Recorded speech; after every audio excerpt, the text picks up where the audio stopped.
Okay, so I have started the recording now, so we are ready to go. So, all right, so this is our NSS session for our assignment 2. So just to give you some prep and some hints and tips and heads up about your question paper for your assignment 2.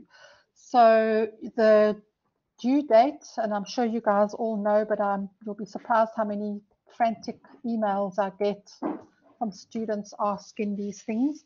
The due date is the 11th of May.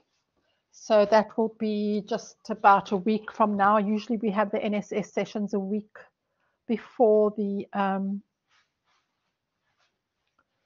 where are we? Today is the 4th.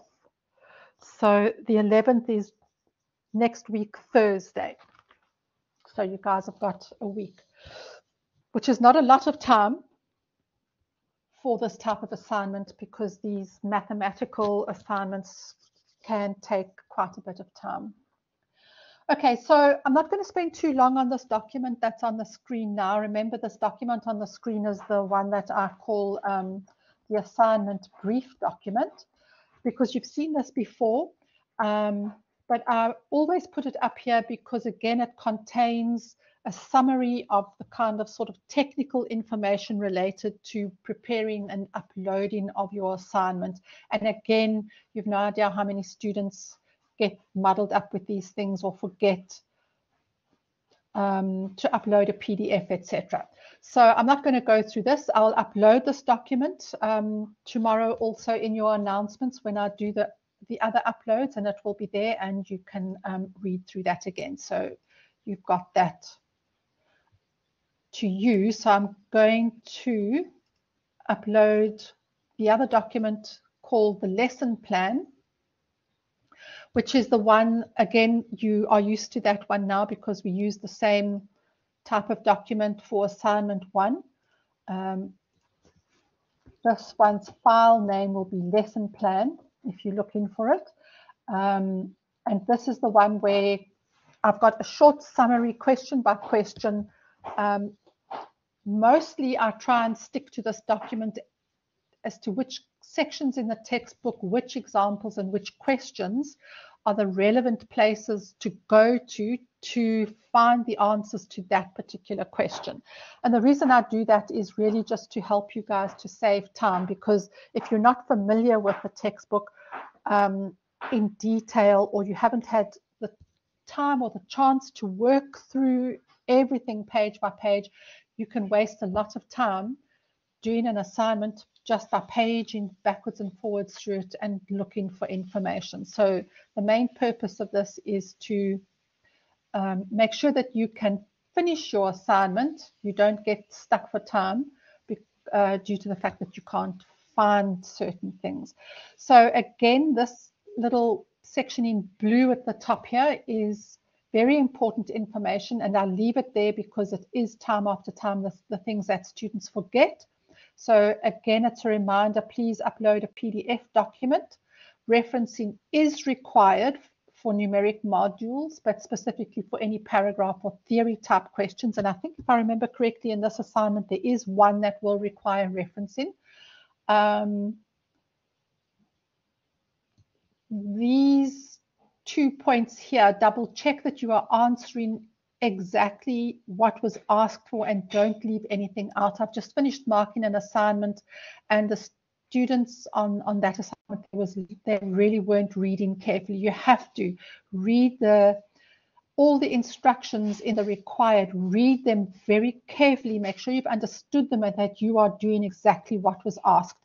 In this Finance 3, most of your questions, assignment 1, 2, and definitely with the exams, are case study type questions where they set up a scenario for you, and with the information in the scenario, you then have to decide what is the appropriate calculation or formula that you must use, and then you've got to identify the different steps that you've got to work out. And if you don't read the required very carefully, make sure you understand exactly what the goal is that you're aiming to, you can end up doing the incorrect calculations. So let's just go straight on to the info for question 1. So this one over here, the required is that it says write a report. So the main thing I want to emphasize here, where I know that the students who are not listening to this will get it wrong. The question says write a report. That's the required. So your answer must be in the form of a report, because they've asked for a report, so that's what you must do. So you've got to pretend. So in the scenario, they say you are an analyst that works on an investment team, and each member of the team has been directed to select 2 shares, etc., etc. And then you must now write a report about the 2 shares that you selected. So you are an analyst in a team and you've selected 2 shares. So this is how you must word the report, as if the scenario were real. And in your report, you have to give your motivation as to why you chose those 2 shares. So that part of the question is going to be a research section, because you're going to have to go and research the shares on the JSE, and you are going to have to choose 2 shares that you think would be good shares to add to your client's portfolio, because they're making up a new portfolio. And very specifically in the info, they say it must be a risk-averse, 2 risk-averse shares. So you're going to have to do some reading in your textbook first on this section over here on risk preferences, so that you understand what risk-averse means. And then you're going to go and do some search on the JSE to find 2 risk-averse shares that you think would be good shares to invest in, and then you're going to write your report with the motivation. So this all sounds like a heck of a lot of work, but if you remember, I always tell you to look at the number of marks allocated, and this whole question is only has 10 marks allocated to it. So you do need to give enough information for 10 marks, but you also don't need to go to town and write an entire essay. So stick to what they call stick to the knitting. So keep your answer concise as to what you were asked. Make sure you answer everything, that it is referenced correctly, and that it is enough for 10 marks, but not pages and pages. And then the second part of this question, it says also include in the report. So there's, again, when I say at the top here in this blue bit, make sure that you are asking, don't leave anything out. In this question, there are 2 parts. Number 1, write the report with your motivation as to why you have chosen those 2 shares. And then also in the report, so this is again as if you were presenting this report to the investment team, you must write an explanation of the term systematic and unsystematic risks, so that you will find the write-up or the content in your textbooks under types of risk on page 84. So risk preferences, page 70 in your textbooks, that will explain what a risk-averse investor is. And then types of risk on page 84, that's where you'll find the discussion on systematic and unsystematic risk. And then you have to relate that to the risks that the 2 companies that you have selected might face. So you really have to apply the theory from this section, these sections of the work, to your report around those 2 shares that you have chosen. And there will be marks allocated to the fact that you constructed your answer using the case study, and that you did it in the format of a report, and that you didn't just regurgitate stuff from the textbook or off the internet. Okay, so what have I written here? It's a research question to a certain extent. It will require the students to conduct their own outside research to answer the first part of the question. So that's the part regarding the 2 shares. Please remember referencing. Pay attention to the referencing rubric attached to the assignment. So there is a rubric that you've probably seen attached to most of your assignments that just tells you exactly you are in third year now, and if you don't do correct referencing, you will now lose marks. So make sure you do use correct format of referencing. You must use paraphrasing. And use your own words, describe things in your own words. Don't copy and paste off the internet, and don't commit plagiarism. And all that information you guys, I'm sure, know already. No concessions made for incorrect referencing because you are third years, so don't copy and paste from websites. Okay, so make sure that before you start answering that question, you've sat with the required and the scenario, and you've fully understood, so that you're going to answer that question correctly. Because if you go off on a wrong tangent in your explanation, then I'm afraid I can't give you marks. You have to answer the question. So over here again, I've just said it's important to follow the instructions. You've been asked to write a report, so your answer must be in this format, as if you are an analyst writing a report giving the information that was requested, and your answer must relate back to the case study. So you must be this analyst doing the report, motivating for these 2 shares, and then also linking these 2 shares, first of all to the risk averse theory, but then also to the systematic and unsystematic risks theory. So the reason that they've done this is because the questions are designed to get you thinking and to apply your theory to real life situations, which is obviously at a third year level what you have to prove that you can do. Take note of the number of marks and then answer that appropriately. Okay, has anybody got any questions on question 1? Anything that hopefully you guys have read through the assignment and gone through and made any notes if there's anything that you don't understand or anything that you wanted to ask me. There's opportunity all the way through to ask questions, and then obviously you can always message me afterwards when you're busy working if you've got any questions. So remember guys, also these sessions are not formal sessions. You're welcome to chat, to type in the questions in the chat box, or to open your microphone, ask me a question at any time. What criteria should you look out for when choosing shares on the JSE? Okay, so have a look. Have you got your assignment in front of you, Michelle? You've got a printout of the assignment. Have you got it there? Okay, so if you have a look on the second line of the question is where they've given you the criteria. Can you see that? Anybody else online now that wants to answer Michelle? What are the criteria what's the criteria that you're looking for? The most important criteria that they've told you that your investors are looking for in a share. Anybody? In the second line, it's in italics.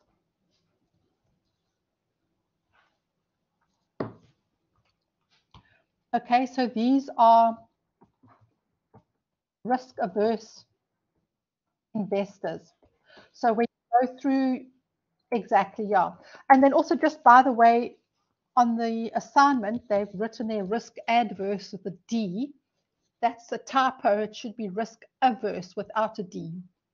So if you have a look at what I've typed, they're risk averse. So exactly.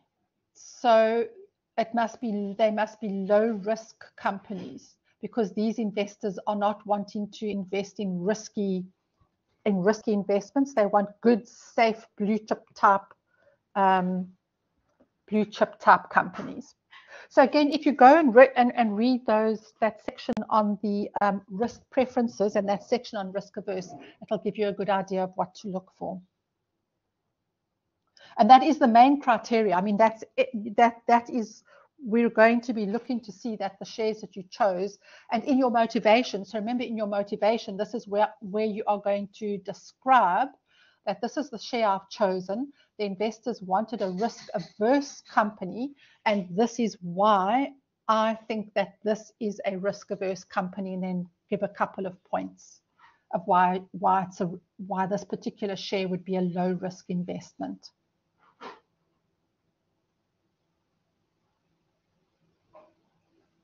And then in that second part of the question, where they're talking about the systematic and the unsystematic risks, they say, and the risks that the companies you have selected might face. What they want there is to say all companies will face systematic risk, because nobody can diversify out of systematic risk. So they want you to mention some specific systematic risks that this company would face. So that would be then systematic risks unique to the South African shares, and then also for those shares that you've taken, mention one or two unsystematic risks. So unsystematic risks, when you guys go through you'll see are industry or company specific risks.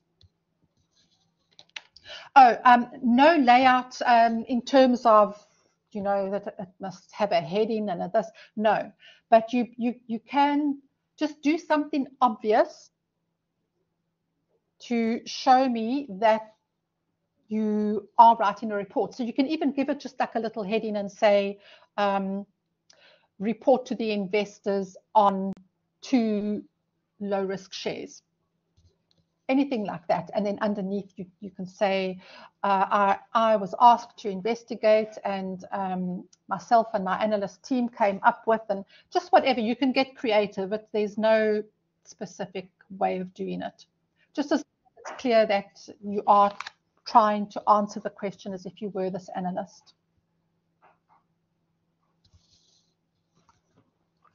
Okay, so for your 2 shares, so you've got 2 shares.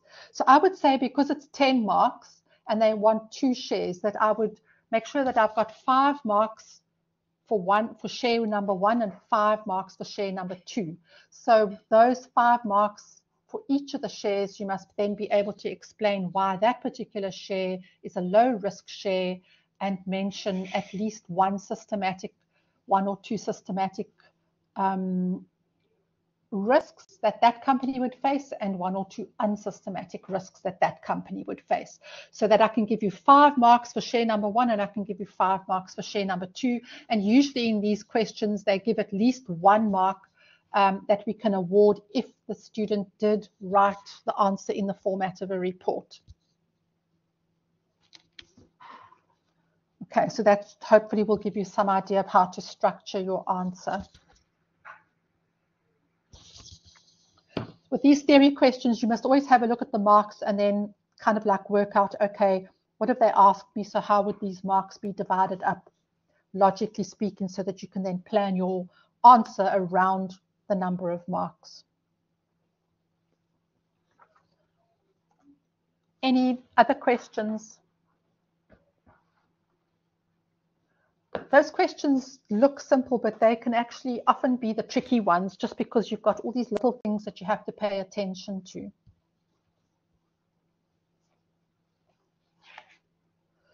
Okay, so question number 1 was from Learning Unit 3. Now question number 2 comes from Learning Unit 5. And it's in 2 parts. Part A, which is for 25 marks out of the 35 marks, and then part B, which is for 10 marks. So for part A, the sections that you should go to in your textbook to find the theory and the background information for this question are section 5.5, the dividend growth model, on page 125. If your page numbers are slightly different, they might be one or 2 pages different to my pages. I've got quite an old textbook because the actual content in the textbooks hasn't changed, but every now and again they just update something that might change the page number. So we don't need to get anal about the page numbers if it's not exactly right. Okay, so you're looking for section 5.5 and it will be round about page number 125 on the dividend growth model. And then specifically for this question on page 100, so you must read that valuation model section on page 125 and 5.5, the dividend growth model. On page 125, going over to the top of page 126, and then go over to page 127, the dividend growth model variable growth on this one here, which is 5.5.2, because that is the formula that you're going to need for this part A of this question. When I've put your NB, the key on page 128, that is because they've got the formula on page 127, and then the key for the formula, which explains to you what each of those variables in the formula represents. That's very important. You must make sure that you understand those descriptions of the variables, because when you've got the scenario or the case study that they've given you, you have to be able to identify. If you're looking at page 128, PO, the value of the share today. So you must go to your scenario and look in there and say, okay, so in the question, have they given me the value of the share today? In other words, what is the market price of the share today? And then in this particular question, they have given it to us. And then the next thing, DO. So DO is actually D0, which means the dividend at time 0, which means the most recent dividend. So what is the latest Rand value dividend that this company has paid out? And then you've got to go and have a look, okay, where in this information that they've given me can I find that value? And in this question, 2 in part A, they haven't given you the value for D0. You have to calculate it from some of the information that they've given you. I'll go over that in a minute with you. And then you've got G1, which is the expected growth rate of dividends in the initial growth period. So again, you'll go to your case study and you'll read through that and you'll say, okay, can I identify the initial growth period? And they in the second paragraph of the question, they say Lightning Limited's earnings and dividends are expected to grow at a rate of 10% per annum for the next 5 years. So that means from today for the next 5 years. So that is the initial period. And thereafter, so after from 5 years into perpetuity going forward, they are expected to grow at 7% per annum. So G1, the initial period growth is going to be 10%, and then right at the bottom of the key, we've got G2, the expected growth rate of dividends after the initial growth period into infinity, and then that will be the 7%. So what I like to do when I've got a question, preferably if you've printed your question paper out so you can make notes and on it, above the 10% on your question paper, you'll write G1. Above the 7% on your question paper, you'll write G2. Above the 192 Rand per share, that's in the second line of the question, you'll write P0. And so on. And this is how you've got to work, so that that's your first job that you're going to do with any of these questions, is decide on which the correct formula is, look at all the variables you need for the formula, and then work out the value for every single variable from the case study. Sometimes they give it to you, sometimes you've got to do a calculation to get to the Rand amount of the variable, and then there'll always be one variable that is missing, and then that's the variable that you've got to solve for using all the other variables in the formula. And that's the basic method for all of your financial management questions. So if you think about that, that's what you're basically doing each time, at your planning of your initial planning of doing your question will go a lot easier. Okay, so what else have I got here? The key. Okay, so that's very important, the key on page 128. And then example 5.3 on page 128. So that is an example where they've given you a scenario and we've worked out the value of the share using the dividend growth model variable growth in example 5.3. The only thing with that example is that I really don't like the way they've laid out the answer.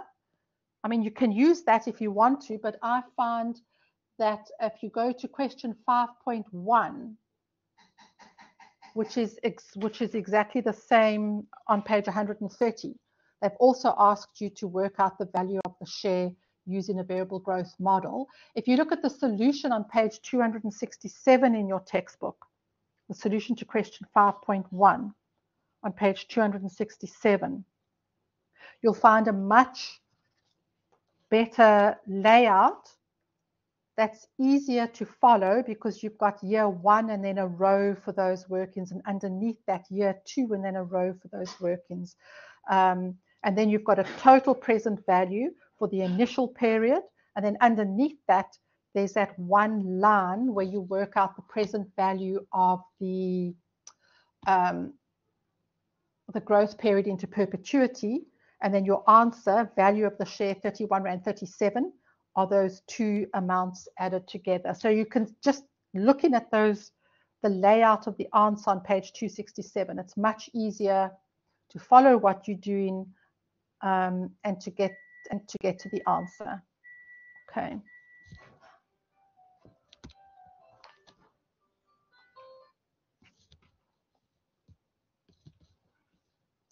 And remember always that there is somebody who, and this is very important for financial management, as financial managers, everything that we're producing is usually for internal use. So for a management team or investment team or the board of directors, or we're proposing something, or we're doing the numbers to apply for something. So we're always putting numbers together to solve a problem, or to explain something, or to demonstrate something to the board. So all of your work that you lay out must be presented in a way that you are preparing it for someone else to read it and to understand what you've done. So in financial management, we always head all of our workings so that we can, like, we'll head it and say, okay, I'm now going to work out the value of whatever, and then underneath you have the workings. We always write conclusions because this is not pure maths where we're just doing maths and we've come to an answer and we said, okay, the answer is 67.2. We're actually doing practical, we're using maths or formulas to explain something to somebody, and so your answers should be laid out in that way. You'll see the solutions in the textbook are done like that. You'll never see a solution that's just numbers with no explanations and headings and labeling, etc. Okay, so in this question, remember we said for our formula with a key on page 128, one of the things that we needed was D0, the most recent dividend. And they didn't give that to us in the question. We have to calculate it from the information. So this section of the work is drawing a lot on second year finance in that in the section where you did ratio analysis and they gave you all various ratios. So your PE ratio was one of those ratios you did last year. So you kind of need to know what your building blocks are to get to the information that you want. So in this question, they have given us the PE ratio. So they've said currently trades at a PE ratio of 12. Okay, so we know that the PE ratio is 12. That's given to us. We know that. And the current share price, they told us, is 192 Rand.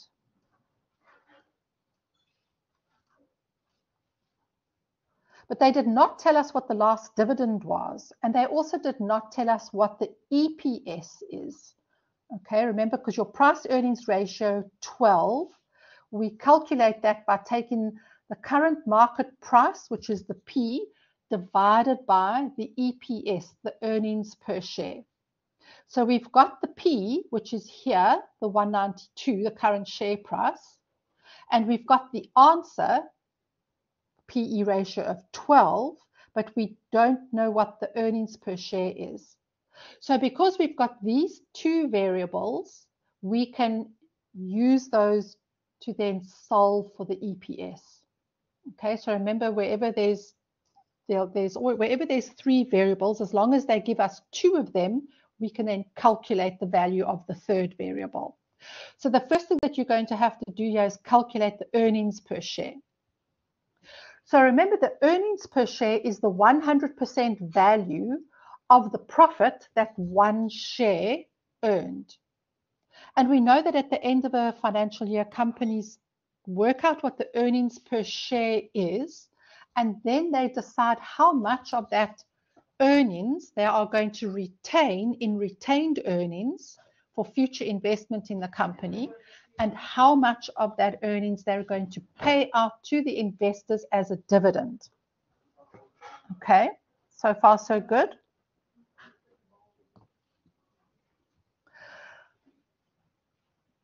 So we are trying to work out, this is what we've, hi Norman, nice to see you popping in. This is what we've got to work out, is the D0.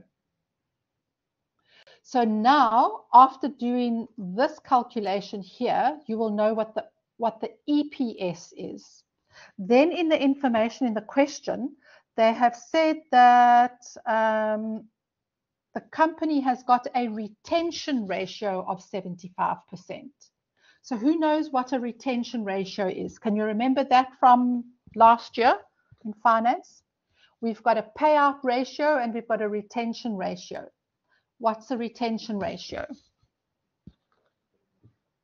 Can you remember what the payout ratio is?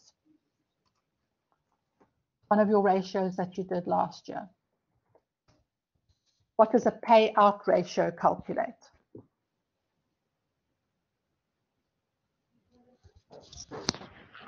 You can open your mic and chat, or you can just type it in the chat box if you want to.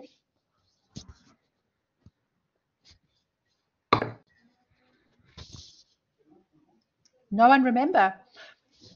I'll give you a very, yeah? Who's that, Norman? I remember clearly. Oh, let you. Yeah. If I remember clearly, it's the earnings kept back in the business as retained earnings, but I'm not sure though. Yeah, no, you're exactly right. So the retention ratio is, so the word ratio basically means what portion, proportion, or what percentage of the earnings am I going to retain? So if over here they said we are going to retain 75% of the earnings, so what happens to the other 25%? Yes, exactly. So what happens to the other 25%? There, Norman has said it in the chat. The other 25% will be the payout ratio, which is the percentage of the net income that the company will pay to the shareholders. Okay, so you see how they get a little bit, they're kind of like hiding the information away from you in the case study, but they are testing you to see, do you guys remember your ratios and what each of those ratios calculates, because you need to draw on those in order to calculate the missing information. So you have to do a couple of calculations to get to the value of D0. So what I would do in my answer is I would do a short little heading to say calculation for the latest, for the most recent dividend, or calculation for D0. And then underneath that, do my calculation for EPS on one line, and underneath that, do my calculation for the 25% payout ratio. And the payout ratio is just another word for dividend. But again, you've got to remember that. So they're also testing that you guys haven't just learned things parrot fashion, but you actually understand when they say 25% payout ratio, what is a payout ratio? What does it represent? And if you don't know that, you'll be completely lost as to how you're going to go about calculating the most recent dividend. Okay. All right, so I've kind of like explained that on the slide for you here, and then it'll also be in the recording. So this is the important point, and as I said earlier, it should really be your first step before you start writing down formulas and calculations. What a lot of the students do is at the top of the page, they write all the variables down one underneath each other, just like it is in the key.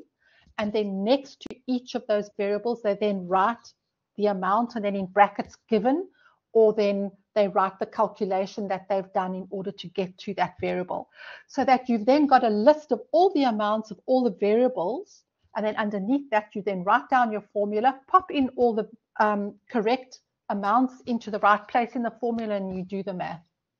But the marks that you're going to get are for getting the correct values for each of the variables. The marks are not for the maths, if you understand what I'm saying. Okay. And then also don't forget in this question, the required says, through your own calculations, advise Thunder whether they should go ahead and purchase shares in Lightning Limited. So that's the problem that we're solving. Remember I said in finance, we're always solving a solution. We're always solving a problem for our management team.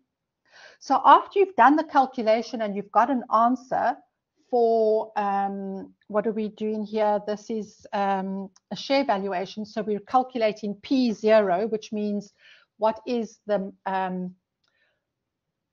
intrinsic value of the share at this point in time. Because remember, the market price is just the price at which the share is trading at on the stock exchange. The intrinsic value of the share that we're using the share valuation formula for is telling us what the actual underlying value of the share actually is. And then you have to, in order to make the decision asked for, you've got to compare your answer that you got for P0, which is what is the underlying intrinsic value of the share, compare that to the current market price, in other words, the price that it's actually trading at the moment, and then decide if it is a good buy or not. So in other words, should the company buy it or not based on your answer? And there must be a sentence underneath your calculation stating, yes, the company should go ahead and purchase the share, or no, the company shouldn't purchase the share because, and then there must be a reason given tying your answer to the market share given. So either your answer is more than the market share, in other words, yes, go ahead and buy it because the share is actually worth more than it's currently trading at on the marketplace, or otherwise, if your value for P0 is less than that 192, then you're going to say, no, don't buy the share because the market share price at the moment is inflated because it's actually trading at more than the share is actually worth according to the formula. So always you're telling a story and you're explaining and you're giving reasons and you are using your calculations to support your advice that you're giving them, and that must all be down on your answer paper. Okay. Anybody got any questions on that part A?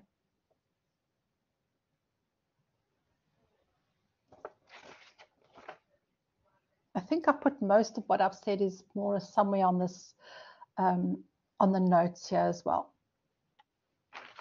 Okay, cool. So then let's have a look at part B for question 2. So in this one, we're going to page 100 and 130 and 131 in the textbooks, the free cash flow valuation model. So you need to read 5.6 on page 130 so you understand what this free cash flow valuation model is all about. Because remember, this whole chapter, Learning Unit 5, is share valuations. And it gives us, can't remember how many different we've got. It gives us various models that we can use in order to value a share to decide whether we want to buy it or not. So we've got the dividend growth models, we've got the free cash flow valuation model, and we've got the price earnings model. And then we've also got right at the end of the chapter, the book value and the liquidation value. So those are the 5 different methods we can use to value a company, to decide what the value of that company or that share is, so that we can then decide, do we want to buy the company or do we want to purchase in it. So this free cash flow valuation model is then the second method that we've got that we can use to value a company. So often in real life, a company will use more than one of the methods and then compare their answers to the various methods to get a kind of like get a holistic view of the valuation of the company. So in this part B, the required says calculate the net capital expenditure of the company for the year end 30th of November 2022. So if you look at the information they've given you on page 5 of the question paper, part B, your team is analyzing whether to invest in another company. So again, we are deciding whether to invest in this company or not. So we want to analyze the financial information. So a key part of our team strategy is to look at investing in companies whose investments in net capital expenditure has been growing consistently over the past 3 years. You've been presented with the following information for the year ended 30th of November 2022. So we've got to work out what was the net capital expenditure in the year ending November 2022. And then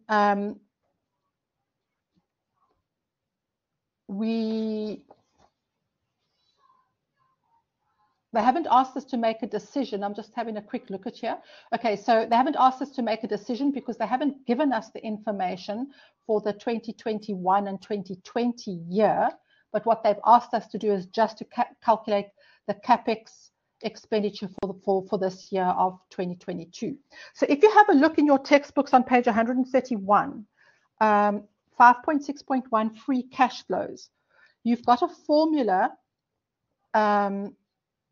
there where we say free cash flow is formally defined as, and then there's a formula, EBIT times 1 minus T. So in other words, the after-tax value of EBIT. And I'm not sure if you guys are familiar with the term EBIT. You should know it if you're doing accounting. That stands for earnings before interest and tax. So we're going to take EBIT and then subtract tax from that, so that EBIT times 1 minus T is the value for EBIT after tax. We're going to add to that the depreciation for the year. In other words, we're adding back depreciation.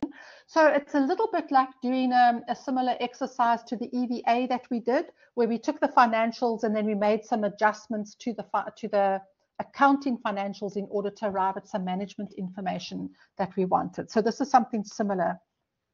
So we add the depreciation back, and then we subtract net capital expenditure for the year, and then we subtract the increase in working capital. And the answer to that little formula is then the free cash flow. So does anybody know what is net capital expenditure? We use the term CapEx usually in business. We say CapEx. CapEx stands for capital expenditure. What is capital expenditure?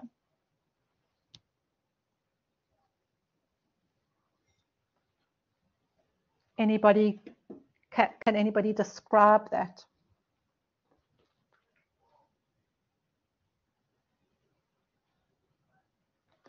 So capital expenditure is, I'm just giving a minute to have a look here in case somebody's typing frantically.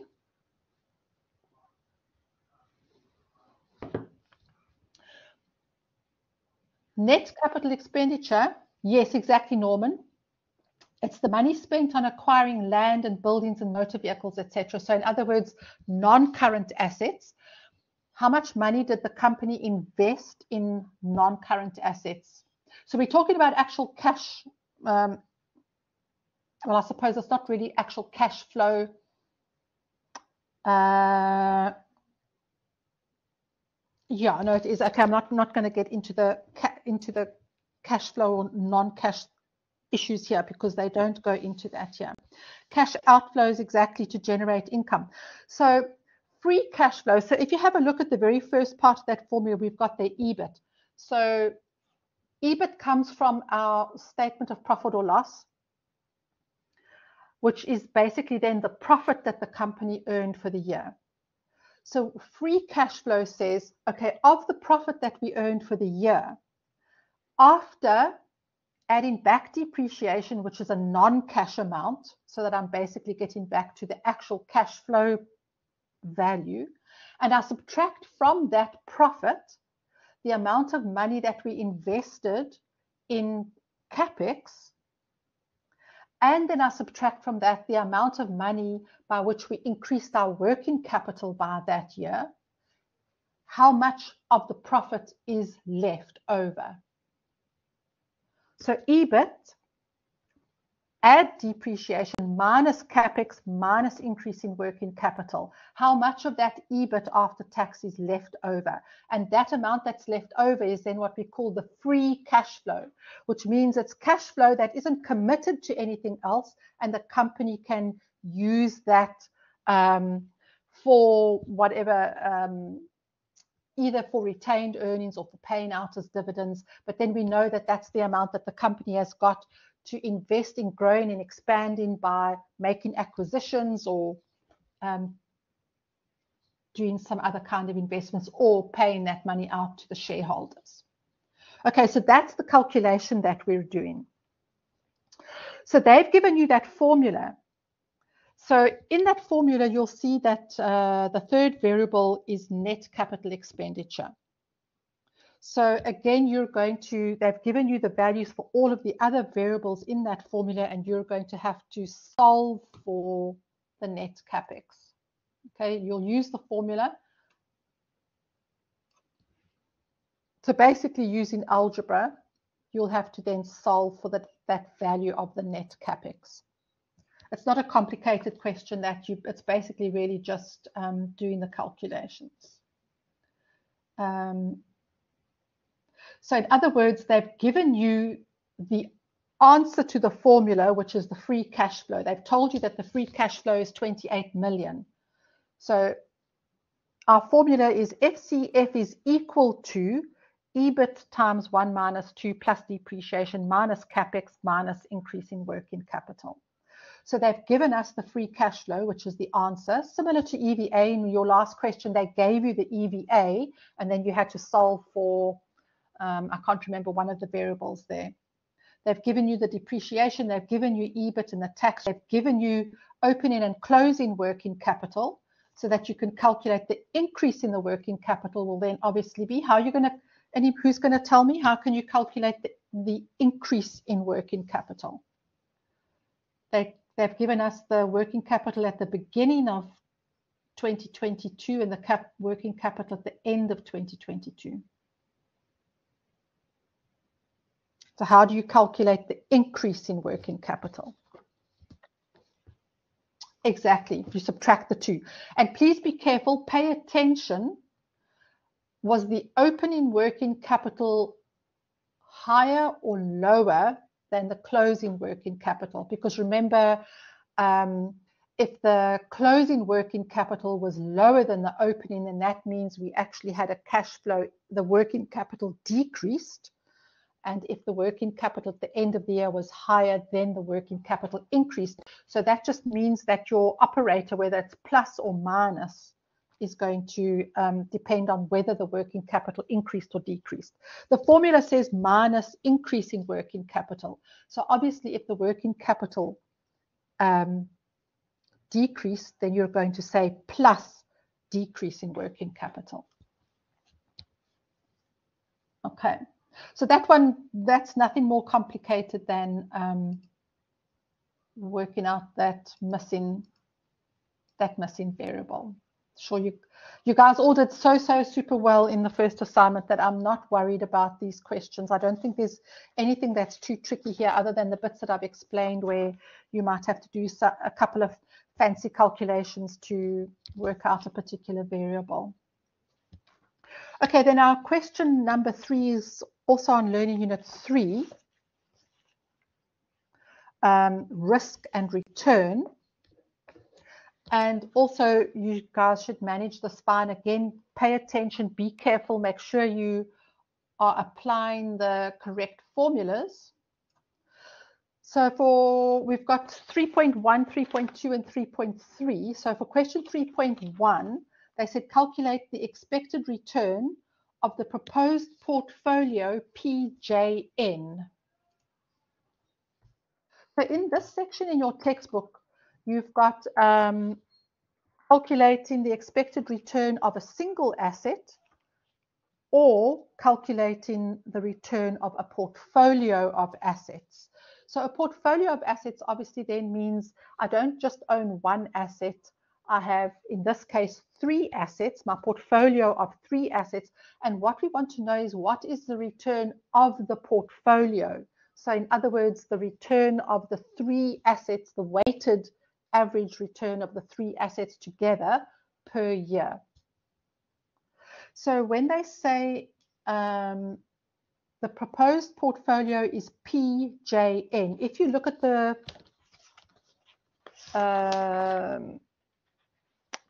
assets that they've given you in the information on page 5 of the question paper, you've got asset Pluto, asset Jupiter, asset Saturn, and asset Neptune.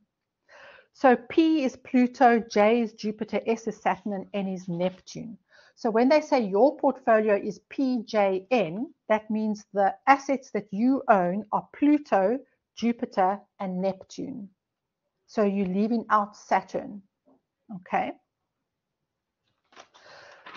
So you own shares in those 3 companies or assets, but then your portfolio is made up of 60% of your portfolio is shares of Pluto, 30% of the value is Jupiter, and the remainder, which is then going to be 10%, because obviously it has to add up to 100%, is going to be shares in Neptune. So I'm sure you guys know by now what weighted average is. So because we have got quite vastly different ratios for each of the 3 shares, we have to apply those same ratios to the returns to then work out the average return of the portfolio. So you're going to look at section 3.7 on page 77 in your textbook, return of a portfolio. Also on page 77, section 3.7.1, that's our formula for measuring the return of a portfolio.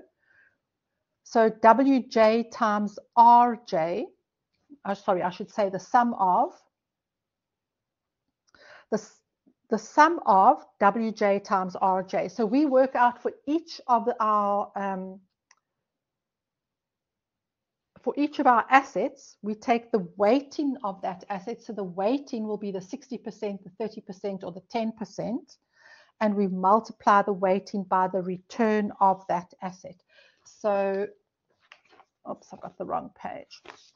So you'll take 60% of 12% for Pluto. You'll take 30% of 9% for Jupiter. And you'll take 10% of 10% for Neptune. for year 2019. And that will be your return for 2019 for your portfolio. Okay, so example 3.7, you can use that because that is a calculation of a portfolio. And then just take note that when we are measuring the return for a portfolio, we are going to measure the expected return per year for all of the assets in the portfolio as a single measure across 1 year. So in other words, I must take the return for 2019 of each of those three proportions and work out a return for 2019, then one for 2020, and then one for 2022. And then I add those three averages together and divide by 3 to get the expected return, average return of the portfolio over the 3 years.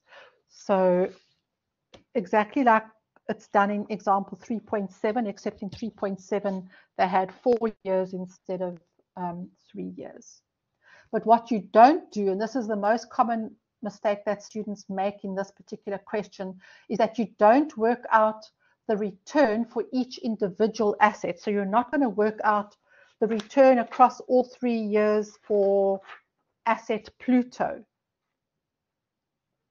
because that would be working out the return of a single asset, and we are working out the return of a portfolio of assets per year. Okay, but if you go over these questions and these examples, hopefully that will be clear for you. And then, so, okay, that's the expected return. Then in question 3.2, they've asked us to work out the standard deviation for the same portfolio. So our standard deviation, you'll find these formulas on page 74. So going back in the textbook a little bit. On page 74, we've got two formulas, 3.6.1 standard deviation. I've put here in the note that there are two formulas. The first formula is requires you to have assigned a probability to each outcome, because if you look at that first formula, there's a P in the formula, a PJ, and that P stands for probability. If you don't have or know or haven't been able to assign a probability to each possible outcome, then we use the second formula where there is no P in the formula. So the one below the second formula is RJ minus RE squared over N minus 1, and the square root of the sum of that formula. So in any question, if it comes to the exams as well, if they ask for the standard deviation, the first thing you're going to look at in your question is, did they give me probabilities for each return or not? If you have got probabilities, you'll use that first formula. If there are no probabilities, you'll use the second formula. Because you'll see in your textbooks, it's got standard deviation, and then it's got that first formula, and then it says or, and then the second formula. So that's the only difference between them. They both calculate standard deviation, but it depends on what information is available to you as to which of those two formulas you'll use. So there's nothing complicated there. You pick your right formula, you follow these this example, and you'll be able to work out that standard deviation. And then question 3.3 is then wants you to work out the coefficient of variation, which is on page 75 in your textbooks, the formula.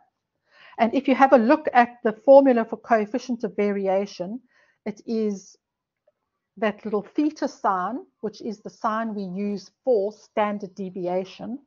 So coefficient of variation is equal to standard deviation divided by expected return. So in question 3.1, we calculated expected return. In question 3.2, we calculated standard deviation. So in question 3.3, you are going to take your answer to question 3.2 and divide it by your answer to question 3.1. So standard deviation over expected return. So that is that part is super easy. Okay, any questions from question 3?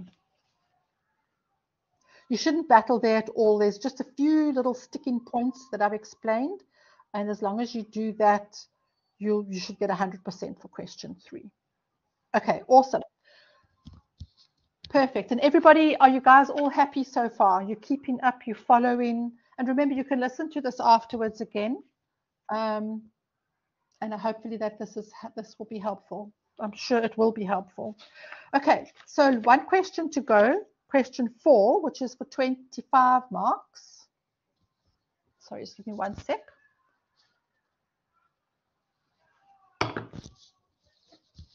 So this is learning unit 4, bond valuations. Excuse me. So in this scenario, they have told us that we have got this client and he has received 525,000 Rand in cash. 4 years ago. That's very important, highlight that. And he invested the money at that stage. In other words, 4 years ago, he invested the money in bonds of this particular company. At the time, the bonds of this particular company were trading at a value of 5,000 Rand each. So he had 525,000 Rand that he invested in these bonds. Okay. So now it's 4 years later. 4 years ago, he bought the bonds. It is now 4 years later, and he now wants to sell the bonds because he has got a mortgage bond that he wants to use the proceeds from selling the bonds. He wants to sell the bonds and then use the proceeds to pay off his mortgage bond. But he wants us to calculate for him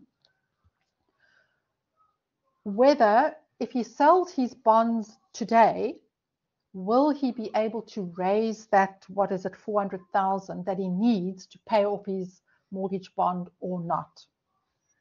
Okay. So what we have to do is work out what the value of the bonds are today and see if it equals 400,000. And then if it does, we can tell him, yes, go ahead and sell your bonds because you will raise enough to pay off your mortgage bond. And if it doesn't, then we can say to him, sorry, your bonds aren't worth 400,000 at this point in time. Okay, so that's the scenario that we're doing.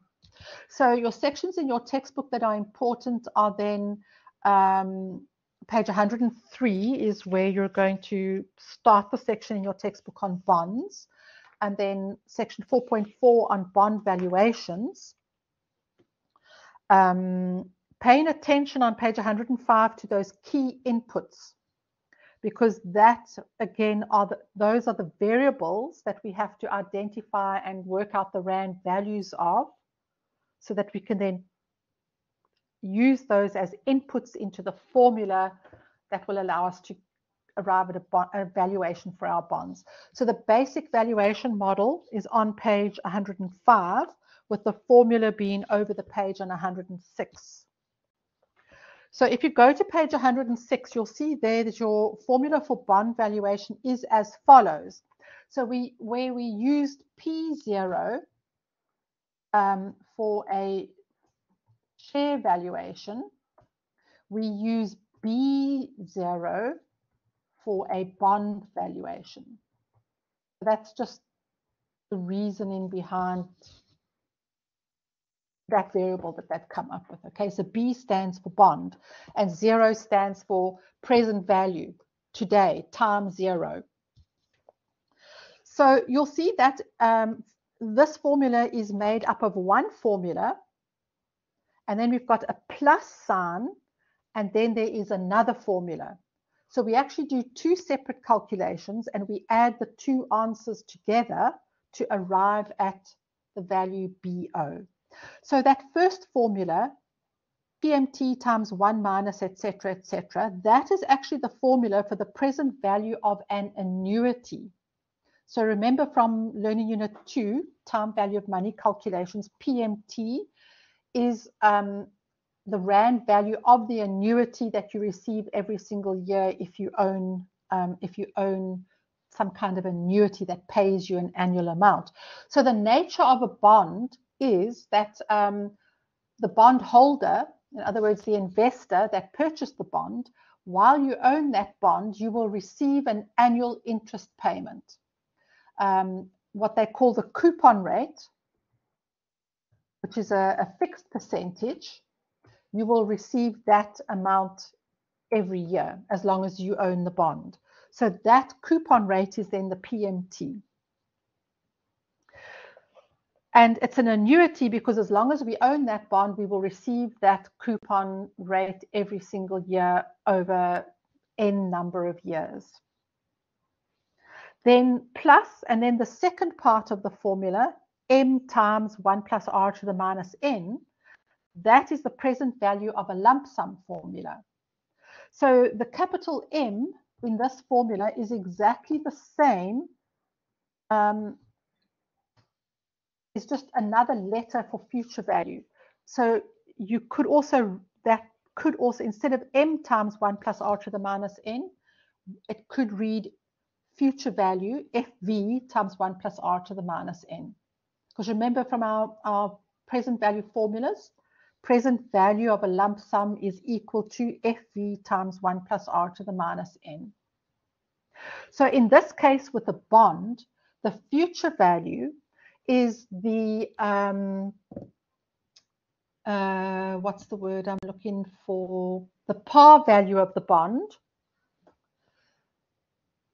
that we will receive at the maturity date. When the bond matures, we then receive our par value back and the bond is then matured. In other words, the bond no longer exists. Because a bond is kind of, it's not a kind of, it is a type of a loan. So if a company wants to raise funds for a particular investment that they want to make, they can sell bonds in order to do that. So let's say they sell in this, in this case, the company has sold 5,000 Rand par value bonds, which means each bond has got a par value of 5,000 Rand. So if you as an investor buy one bond, you give the company 5,000 Rand. The company then has the use of your 5,000 Rand for the number of years for which that bond is going to be in existence for. So in our question 4, the bond is a 20-year bond. There's 20 years to maturity date. So the company will have your 5,000 Rand to use for 20 years. At the end of the 20 years, they give you your 5,000 Rand back. That is the lump sum that you will receive at the end of the life of the bond. During those 20 years that you own the bond, you will receive the interest, which we call the coupon rate. In this case, the coupon rate is 16%. So it's always 16% of the par value, so that you've lent them 5,000 Rand. So they will pay you 16% of your 5,000 Rand every year for 20 years. And at the end of the 20th year, you'll get your 5,000 Rand back and the contract is closed. Okay, so that is what that formula for the bond valuation means. So remember when we did learn in Unit 2 time value of money, I said that those calculations are super important because they are built into all the other formulas that we use for the rest of the year. And that's a perfect example of that.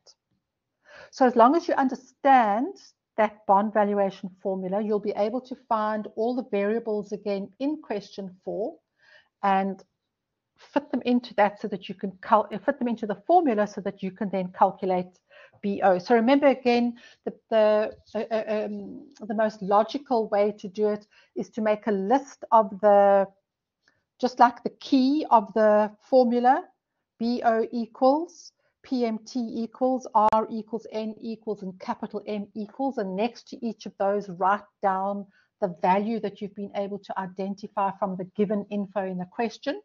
You'll be able to see what your missing information is. In this question, it is BO, the value of the bond, and then you can calculate the value. But the one thing I must just remind you is, if you have a look at this question, it says that the coupon rate is paid biannually. Okay, it's a biannual payment, which means that you get 16% per annum, but it is paid to you biannually. In other words, it's paid to you in 2 installments. So remember, as soon as we have got multiple compounding periods in a year, we then have to make sure that in our formulas we are using N times M and R divided by M. This is a lowercase m. And remember that M, the lowercase m, equals the number of times per year that interest will compound. So in this case, interest is going to compound twice a year, biannual, every 6 months. So your value for M, small m for Mary, will be 2. I think this goes over the page. Okay, so I have put these notes here for you. Wherever you've got compounding more, so that is over here. That is, I've put that in here as a reminder. So you need to work out also, don't forget how many bonds Mr. Max was able to purchase with the money that he's got at a price of 5,000 Rand each, because our formula BO calculates the value of 1 bond. So we have to take the value of 1 bond and multiply that by the number of bonds that he owns in order to work out whether his total value for all of his bonds is going to equal this 400,000 Rand or not. So I've made some other notes on here as well. You'll calculate the present value of all of these bonds, etc. And don't forget also, again, to answer the question, because they have asked us calculate whether the proceeds will be sufficient for him to settle his bonds. So we have to state at the end, yes, they will be enough, or no, they won't be enough. And then also please pay attention. All of these questions show all formulas and show all of your workings. Okay, that's hugely important. Show all of your formulas and show all of your workings. Very, very, it's not even, I won't even call it a habit. It's just an essential practice in financial management to every single step that you calculate, to document it, describe it, explain it, and list it logically one underneath each other.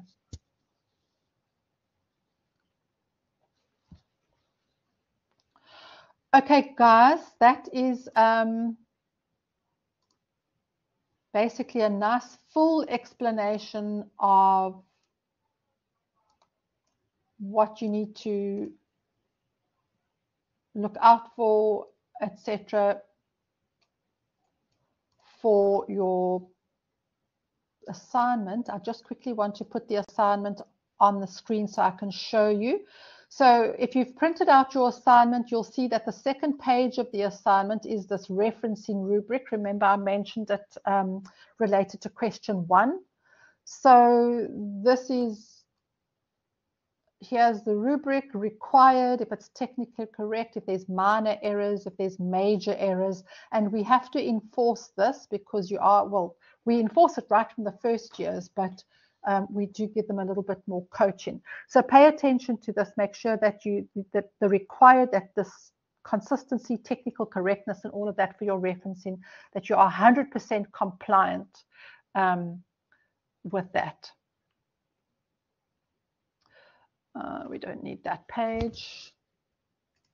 And then I don't want to spend too much time because I know it is getting late.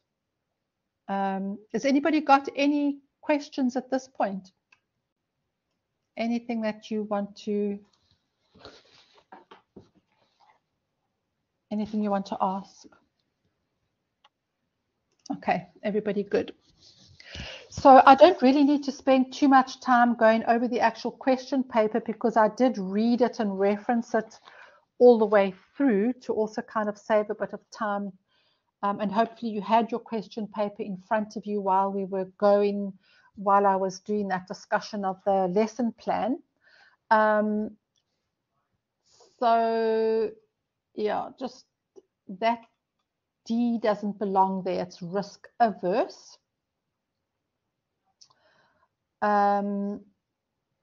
Okay, so remember, I think it was Michelle who had the question, what's the criteria? A low risk profile. Here. The creation of a new portfolio aimed at risk-averse investors. Okay, so you are a team member. You have to select 2 shares that are listed and make note in different sectors. So the 2 shares must each come from a different sector in the JSE, not from the same sector, because that's obviously going to give you a more diverse answer when it comes to the systematic and unsystematic risks, because unsystematic risks are usually industry specific. Okay, and then this was the important thing here, that you must write a report. So it must be in that type of format. I explained to you that if the retention ratio is 75%, then that means that therefore the payout ratio will be 25%. So that was the important bit of information. Okay, should they go ahead? So that's your question. You must say yes, they should, or no, they should not.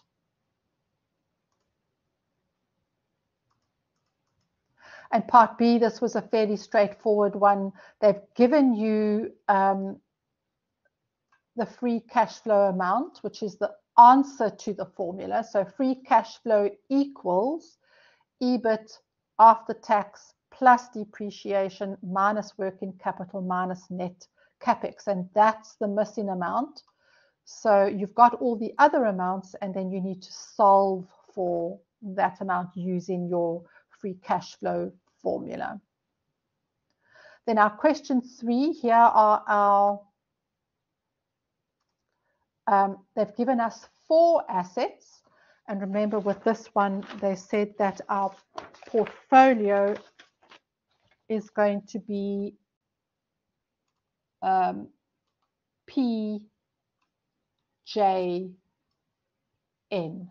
So you ignore Saturn because you do not own any of that particular asset in your portfolio.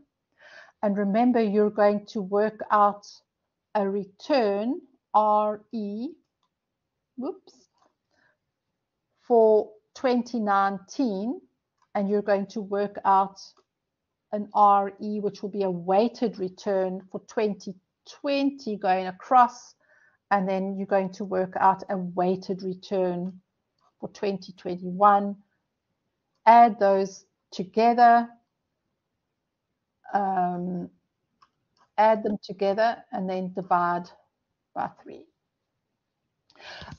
Norman, yes, that's fine. Absolutely, yes, I can see everybody's needing to leave. If you need to leave, that's fine. I'm just going to be about another 5 minutes, and then I'll wrap up and I'll stop the recording and I'll upload it. So that's perfectly fine. Thanks for your participation, everybody. And I'll see most of you guys next time again. Okay, pleasure.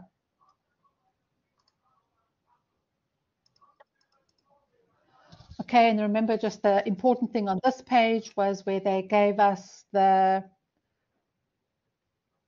weightings. So your weighting, your portfolio consists of 60% of your portfolio consists of asset Pluto.